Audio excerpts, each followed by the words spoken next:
Hello and welcome to my presentation of my midterm project known as the Console Battleship Project. Um, First things first, we gotta define the board itself. This is how to set it up. We set a constant size. Uh, ship sizes for ship sizes 1 through 5. Not 1 through 5. There's going to be five ships. One of size 5, one of size 4, two of size 3, and one of size 2. This code also has a tracker to see how many ships are remaining. Now we get to the public class definitions. We have the board itself, which uh, this is which has all these options where it's like grids, vectors. You can initialize the board with water or with pretty much anything. The ship sizes are listed right here: 5, 4, 3, 3, and 2. Ships remaining is equal to ship size, which is equal to the health. So in a previous version of the code, it would end after 5 hits. This time it doesn't end after 5 hits. It ends after everything is all done. Here you have the hide ships function, the function where it hides the ships from the initial uh, playing field, so you don't get a heads up advantage or immediate heads up advantage for the for syncing up your ships. This will hide ships where the opponent the this will hide ships. This will also initialize the grid. These letters are also for the rows and columns. The Boolean is valid placement parameters are also uh, it's to check to see if if you can if there's a ship that has been placed that is overlapping on a different ship, then it will return it would return an invalid placement. Place ships. Continuing on this code, Boolean attack. But this will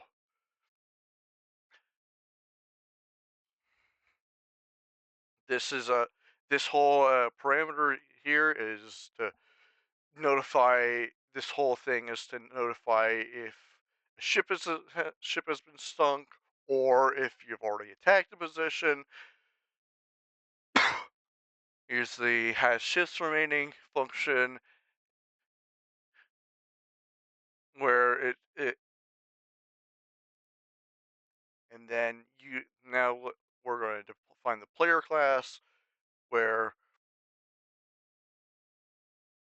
you just it's just like get player names and the players attack, as well as just getting the names for the players.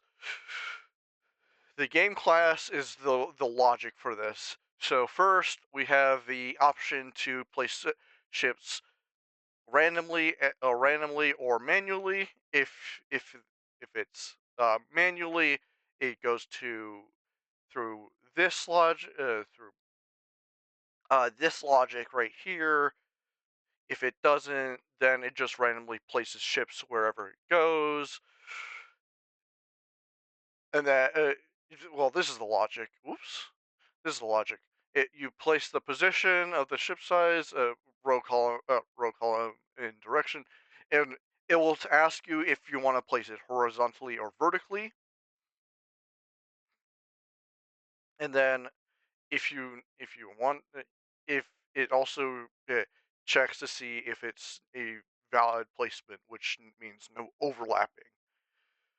And for randoms, for random placements, it has been for random placements, it has been modified for to play with an AI essentially. Um, Random place ships, it just places ships randomly. If you're in a scramble for time and you don't know where you want to just play your ships, then this is probably a very fast option to go check. If you want to,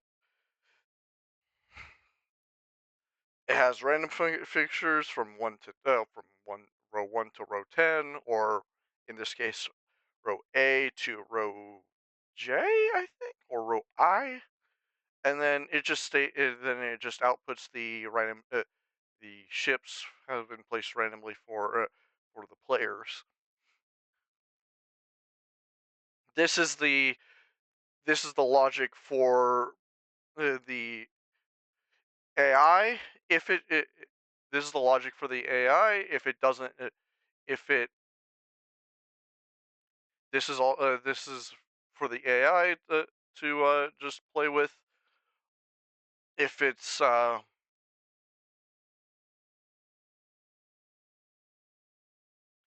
if it's the thingy, if it's an AI, then it just it this keeps track of the current turn and the thing. It also puts out the game over situation and the game over situation, and this is the oh wait, no, this is the win condition, and it also keeps tracks of hits and misses, and also the opponent's board, as well as the player ones and player two's board if you're playing with two players.